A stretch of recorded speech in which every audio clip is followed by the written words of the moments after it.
आज हम class 9th का चैप्टर नंबर 2 बहुपद पढ़ेंगे। बहुपद को इंग्लिश में पॉलिनोमियल कहते हैं। बहुपद शुरू करने से पहले इसकी शब्दावली के बारे में थोड़ा सा जान लेते हैं। इसमें सबसे पहले आता है बीजीय व्यंजक। बीजीय व्यंजक क्या होता है? अचर इंटू चर का गुणनफल। अचर और चर से मिलके बनता है बीजीय व्यंजक। अचर को इंग्लिश में क्या बोलते हैं? कांस्टेंट। ये ABC हो सकता है, 1 2 3 4 हो सकता है अचर। और चर क्या होता है? XYZ, है ना। अब इसके बाद आते हैं गुणांक। गुणांकों को इंग्लिश में बोलते हैं कोफिशिएंट, और इसको इसलिए C से दर्शाते हैं, और बहुपद को P से दर्शाते हैं क्योंकि उसको इंग्लिश में पॉलिनोमियल बोलते हैं। तो गुणांक कहते किसको हैं? ये जो अपन को दिया है बीजीय व्यंजक, या इसको अपन एक समीकरण बोल सकते हैं। तो बीजीय व्यंजक में जो ये दिए हैं चर, इनके साथ जो अंक है उसको बोलते हैं गुणांक। इसमें तो 1 छुपा हुआ है, लिखते नहीं है। इसमें 4 साथ में है, इसमें 7 साथ में है। तो ये 4 7 ये क्या है? इसके गुणांक हैं। अब जैसे इसमें पूछेंगे क्वेश्चन में x³ का गुणांक, तो इसमें क्या होगा? 1। अब 1 के साथ काय का निशान है? माइनस का, तो x³ का गुणांक होगा -1। फिर है x² का गुणांक। x² का गुणांक है 4, है ना, +4। जैसे x अकेले x का गुणांक पूछें तो उसका हो जाएगा -7। तो अपन ने क्या देखा कि गुणांक को हमेशा इसके चिन्ह के साथ लिखते हैं। फिर है अचर बहुपद। अभी ये तो पता है कि अचर क्या होते हैं? 1 2 3 4 होते हैं अचर। कोई भी संख्याएं, ये अनंत हो सकती हैं। अचर ये क्या है? 1 2 3 4 अचर बहुपद है। अचर बहुपद शून्य को शून्य बहुपद कहा जाता है। जैसे यदि x के साथ कुछ नहीं है, शून्य है, तो वो तो पूरी वैल्यू शून्य हो गई ना। तो शून्य बहुपद क्या होगा? शून्य ही होगा। जिस बहुपद में बहुपद के एक भी पद की घात पूर्ण संख्या ना हो तो उसे बहुपद नहीं कह सकते। अब ये बहुपद नहीं होने की कंडीशन है कि कौन से पद को या कौन से व्यंजक को अपन बहुपद नहीं बोलेंगे। पूर्ण संख्याएं क्या क्या होती हैं? 0 1 2 3 4। यदि किसी भी अंक के किसी भी चर के ऊपर 0 की घात है तो भी वो बहुपद होगा। 1 की घात है तो भी बहुपद होगा। लेकिन जैसे अपन ने संख्या रेखा पढ़ी है ना, संख्या रेखा क्या है? ये 0 है, यहाँ पे सारे पॉजिटिव नंबर होते हैं और यहाँ पे सारे नेगेटिव नंबर होते हैं। यहाँ धनात्मक और यहाँ ऋणात्मक। तो +1 +2 इनकी घात है, 0 की घात है, तो भी वो बहुपद कैसा होगा? तो भी वो बीजीय व्यंजक बहुपद होगा। लेकिन यदि माइनस की घात है, जैसे ये x के ऊपर -1 की पावर है, तो ये बहुपद नहीं होगा। कोई भी संख्या अपन ने पढ़ा है नियम a पावर ऑफ, जैसे 1/a है, तो अपन इसको क्या लिख सकते हैं? a पावर ऑफ -1, है ना। यदि हर को अपन को ऊपर लाना है तो उसके ऊपर माइनस की पावर लगा देते हैं। तो ये यदि इसका एक पद तो पूरे अंकों का है, यानी इसमें तो 1 की पावर है लेकिन इसमें -1 की है। तो यदि इसके एक भी पद में पूर्ण संख्या नहीं है घात में, तो फिर वो बहुपद नहीं हो सकता ये बीजीय व्यंजक। अब देखते हैं बहुपद में पदों की संख्या। तो बहुपद में कितने भी पद हो सकते हैं, लेकिन एक पद वाले बहुपद को एक पदी कहा जाएगा, उसको बहुपद नहीं कह सकते। बहुपद तो नाम से ही पता है, बहुत सारे पद हों जिसमें, और एक पद यानी सिर्फ एक ही पद हो। अब नीचे कुछ एग्जाम्पल हैं, जैसे ये है x+1, है ना, तो इसको क्या बोलेंगे? इसमें कितने पद हो गए? एक पद और ये 2 पद, तो ये हो गया द्विपद। ऐसे ही x² - x, ये भी द्विपद है। y पावर ऑफ 30 +1, है ना, तो पावर चाहे जितनी की भी हो, लेकिन पद यदि 2 हैं तो द्विपदी होगा। अब देखते हैं बहुपद की घात। तो बहुपद की अधिकतम घात वाले पद की घातांक को बहुपद की घात कहा जाता है। जैसे कोई भी अपन को दिया है ये बीजीय व्यंजक, अब इसमें क्या है? अधिकतम घात जिसकी है, जैसे ये है अधिकतम 7 की घात है, तो इसको बहुपद की घात कहा जाता है। जिसकी पावर सबसे अधिक है वो हेड ऑफ बहुपद है ना, तो वो बहुपद की घात हो गई। अब शून्य बहुपद की घात देख, जैसे शून्य बहुपद की घात, तो शून्य बहुपद की घात को पुस्तक वालों ने परिभाषित नहीं किया है, या किसी और ने भी परिभाषित नहीं किया है। अब अपन करते हैं एक्सरसाइज नंबर 2.1। ये है 2.1। तो आप क्वेश्चन बुक से देखिए, है ना, हम आपको बुक में बस दिखा देते हैं। अभी कैमरा इतना दूर है, बुक के अक्षर बहुत छोटे छोटे हैं। ये देखिए 2.1 है, सबसे नीचे दी हुई है। इसका क्वेश्चन नंबर 1 क्या है, निम्नलिखित व्यंजकों में कौन कौन एक चर में बहुपद हैं और कौन कौन नहीं है। क्या बोल रहा है, एक चर में है ना, और कौन कौन नहीं है, कारण के साथ अपने उत्तर दीजिए। अपन को क्या करना है, कारण भी बताना है कि एक चर में बहुपद क्यों नहीं है। अब जैसे इसका अपन करते हैं क्वेश्चन नंबर 1।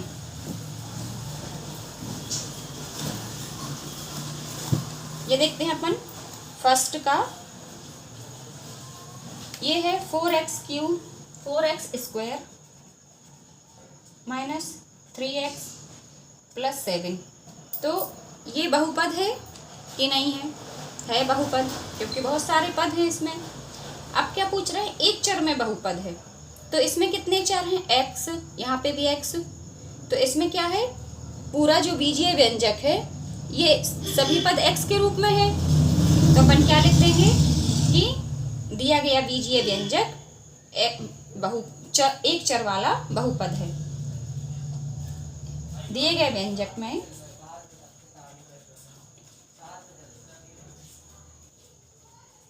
सभी पद x के रूप में है,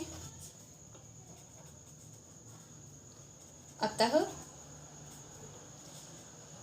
व्यंजक एक चर वाला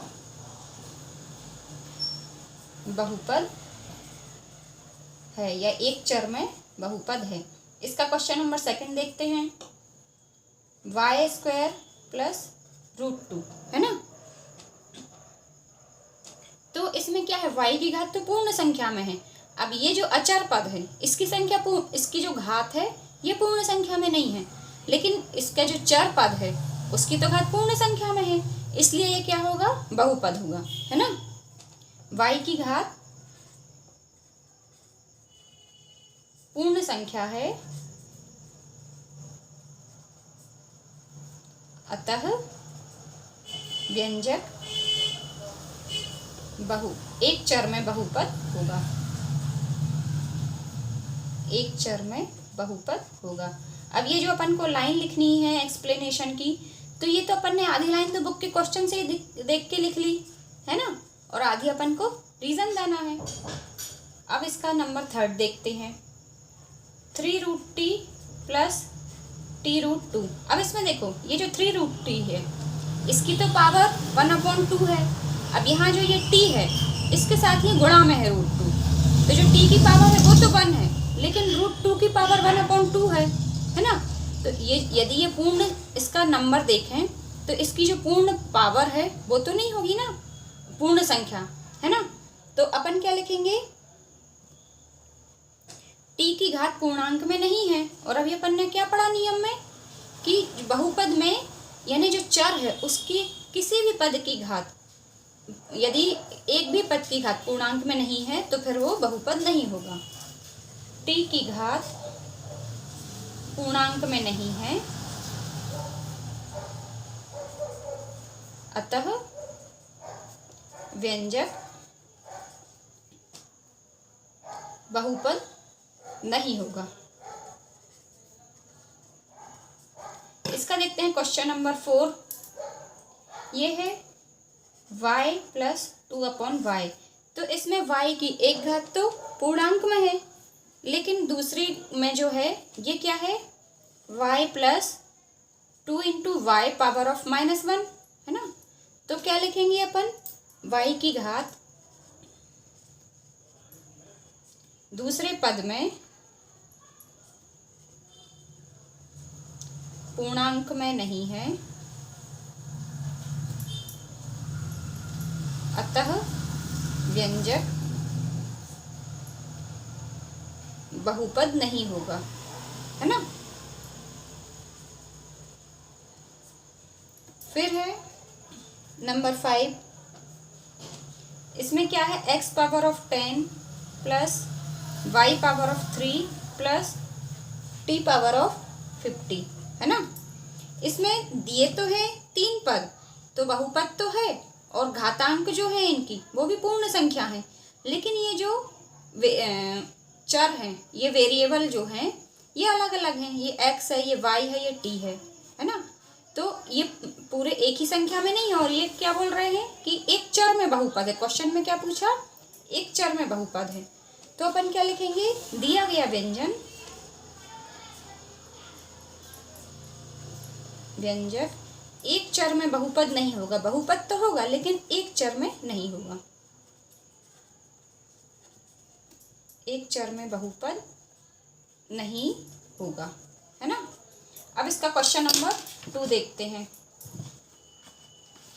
क्वेश्चन नंबर 2 क्या है इसका, निम्नलिखित में से प्रत्येक में एक्स स्क्वायर का गुणांक लिखिए, है ना। अपन ने गुणांक पढ़े थे, कोफिशिएंट बोलते हैं उसको इंग्लिश में। तो नंबर 2, क्वेश्चन नंबर 2, इसका अपन देखते हैं फर्स्ट वाला। इसमें अपन को गुणांक बताना है। हम यहाँ मेन हेडिंग डाल दे रहे हैं और फिर इसके सारे क्वेश्चन में यही चलेगी गुणांक, है ना। इसका नंबर 1। तो ये अपन को क्या दिया है, व्यंजक 2 + x² + x = 1। आप सब लोग बुक में से क्वेश्चन देखते जाइए। हम पूरा क्वेश्चन भी यहाँ नहीं लिख पाएंगे और जो ऊपर की हेडिंग है वो नहीं लिख पाएंगे और बुक बार बार रखेंगे तो ये दिख नहीं रहे हैं, फॉन्ट साइज बहुत छोटी है ना। तो 2 + x² + x = 1। अब इसमें किसका गुणांक पूछ रहे हैं, x² का, है ना। तो x² का गुणांक बस सीधा लिख देंगे अपन डायरेक्ट। x² का गुणांक कितना होगा, ओनली 1, और x² प्लस में है तो +1। फिर इसका सेकंड आप लोग करिए। थर्ड वाला हम बता देते हैं, सेकंड होमवर्क है। थर्ड में क्या है, π/2 x² + x, है ना। इसमें भी x² का गुणांक, ये π/2 है ना, कोई साइन आगे नहीं है, इसका मतलब प्लस का साइन है जो अपन को लगाना जरूरी नहीं है। इसका फोर्थ देख लेते हैं, √2x - 1। अब इसको अपन देखो, इस क्वेश्चन को अपन कैसे और लिख सकते हैं, √2x - 1। यदि अपन इसको x² इसमें ऐड करना चाहें तो अपन कैसे कर सकते हैं, +0 × x, इसकी वैल्यू 0 ही हो जाएगी ना। और किसी भी चीज़ में 0 जोड़ने से घटाने से उस व्यंजक का मान तो नहीं परिवर्तित होता। तो इसलिए अपन इसमें x² का गुणांक क्या होगा, 0। ये नहीं लिख सकते अपन कि x² का कोई गुणांक नहीं है। x² का गुणांक क्या है, 0। फिर है क्वेश्चन नंबर 3। इसमें क्या पूछ रहे हैं थर्ड क्वेश्चन में, बुक से देखिए, 35 घात के द्विपद का और 100 घात के एक पदी का एक एक उदाहरण दीजिए। अब इस क्वेश्चन का आंसर में अपन बहुत सारे इसके अपन द्विपद और एक पद बना सकते हैं और उसका मिला के बहुपद बना सकते हैं। तो 35 घात का द्विपद, इनने सिर्फ घात के बारे में बोला है ना, पदों के बारे में तो नहीं बोला है कि पद क्या होना चाहिए, x y z या a b c या t u, कुछ भी नहीं बोला। तो अपन ये अपने मन से ले लेंगे। अपन कोई भी एक पद बनाएंगे, 2 पद अपन बनाएंगे, x के ऊपर अपन 35 की घात लगा देंगे और इसके साथ अपन कुछ भी ऐड कर देंगे, x ऐड कर दिया। अब ये अकेला अच्छा नहीं लग रहा तो अपन ने इसके साथ 5 लिख दिया। अपन अकेला x⁻35 लिखेंगे या एक द्विपद का उदाहरण एक ये हो गया। यदि अपन भूल जाते क्या लिखना है तो एक उदाहरण ये हो गया, x⁻35 + x। यदि आपको +x भी नहीं लिखना तो +2 लिख दो या 3 लिख दो, है ना। तो 2 पद होने चाहिए बस। फिर है 100 घात का एक पदी।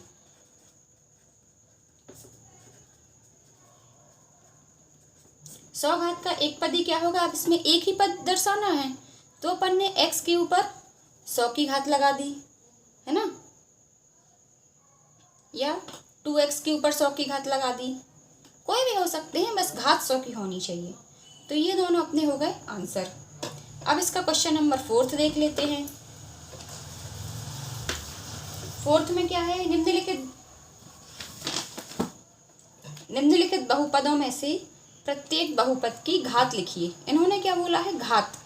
अपन ने पढ़ा है ना घात के बारे में कि बहुपद की घात क्या होती है, जिसकी घात को इंग्लिश में क्या बोलते हैं, पावर। तो व्यंजक में जिसकी पावर सबसे अधिक है वो उसकी बहुपद की घात हो गई। इसका अपन ले लेते हैं क्वेश्चन नंबर फर्स्ट, आप लोग कीजिए, सेकंड हम बता देते हैं। 4 माइनस वाई स्क्वायर। अब इसमें कौन से पद की पावर अधिक है? y की पावर अधिक है, पावर 2 की है, इसमें तो 1 की पावर है। तो बहुपद की घात क्या हो गई? जिसके पास पावर ज़्यादा है वही उसकी घात हो गई, 2 हो गई, है ना। फिर इसका नंबर 3 देख लेते हैं, 5t माइनस √7, है ना। तो ये क्या है? 5 इंटू टी, टी के ऊपर क्या है? 1 की पावर है, और 7 के ऊपर तो 1/2 की पावर है। तो बहुपद की घात कितनी हो जाएगी?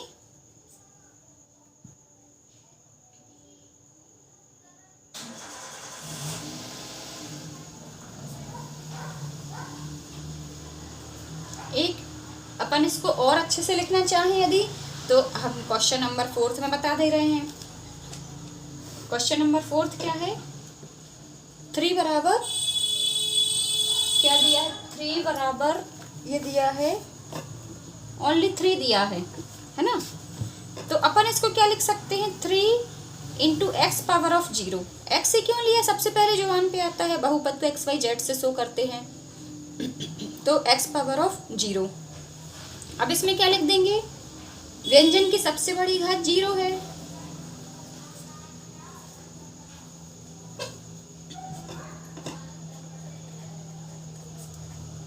सबसे बड़ी घात 0 है, अतः बहुपद की घात 0 होगी, है ना। फिर इसका लिखते हैं क्वेश्चन नंबर 5।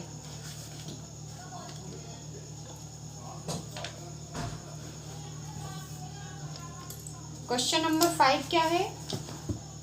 बताइए कि निम्नलिखित बहुपदों में कौन कौन बहुपद रैखिक हैं, कौन कौन द्विघाती हैं और कौन कौन से त्रिघाती हैं।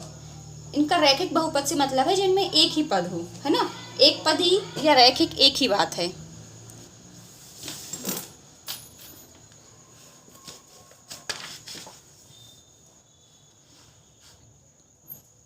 इसका अपन देखते हैं question number 1, x² plus x, है ना।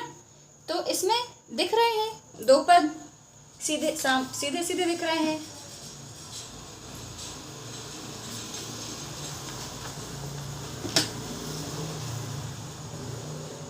अच्छा, इन्होंने पद नहीं पूछा, इन्होंने कौन कौन से रैखिक हैं, कौन कौन से द्विघाती और कौन कौन से त्रिघाती, घात के बारे में पूछ रहे हैं। सॉरी, ये क्या है? रैखिक, द्विघाती और त्रिघाती, घात के बारे में पूछ रहे हैं। तो सबसे पहले तो अपन को व्यंजक की घात पता होनी चाहिए। तो सबसे बड़ी घात क्या है? सबसे बड़ी घात क्या है? 2, है ना। तो क्या हो जाएगा? ये व्यंजक क्या हो जाएगा? द्विघाती, अतः व्यंजन द्विघाती है। अब इसका देखते हैं क्वेश्चन नंबर 2, तो आपसे बन जाएगा। अब इसका देखते हैं question number 3, y plus y square plus 4, y plus y square plus 4, है ना। तो इसमें व्यंजन की सबसे बड़ी घात क्या है?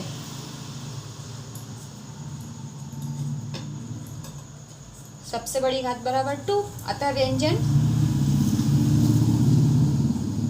द्विघाती होगा। इसका क्वेश्चन नंबर 3 आप लोग करिए, सॉरी 4th आप लोग करिए, 5th बता देते हैं हम, है ना। क्वेश्चन नंबर 5th क्या है? Only 3t। Question number 5th 3t, है ना।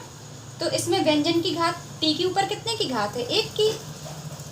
सबसे बड़ी घात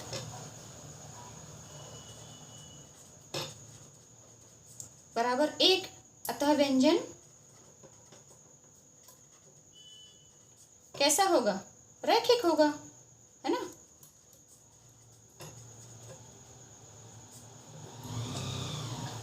फिर है इसका 6th आप लोग कीजिए, r² वाला।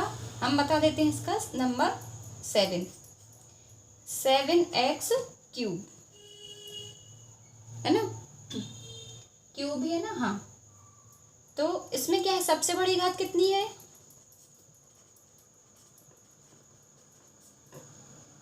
3 अतः व्यंजन त्रिघाती होगा। तो इसी के साथ आपकी 2.1 ख़त्म होती है। अब इसकी 2.2 नेक्स्ट वीडियो में बनाएंगे। और मैथ्स करने से पहले एक बात ध्यान रखिए कि मैथ्स एक बार में नहीं आती समझ में, इसको बार बार रिवीजन करना पड़ता है। तो आप लोग इसको शौक़ से करते हुए एंजॉय कीजिए, है ना। इसको बोझ समझ के नहीं पढ़िए, शौक़ से पढ़िए।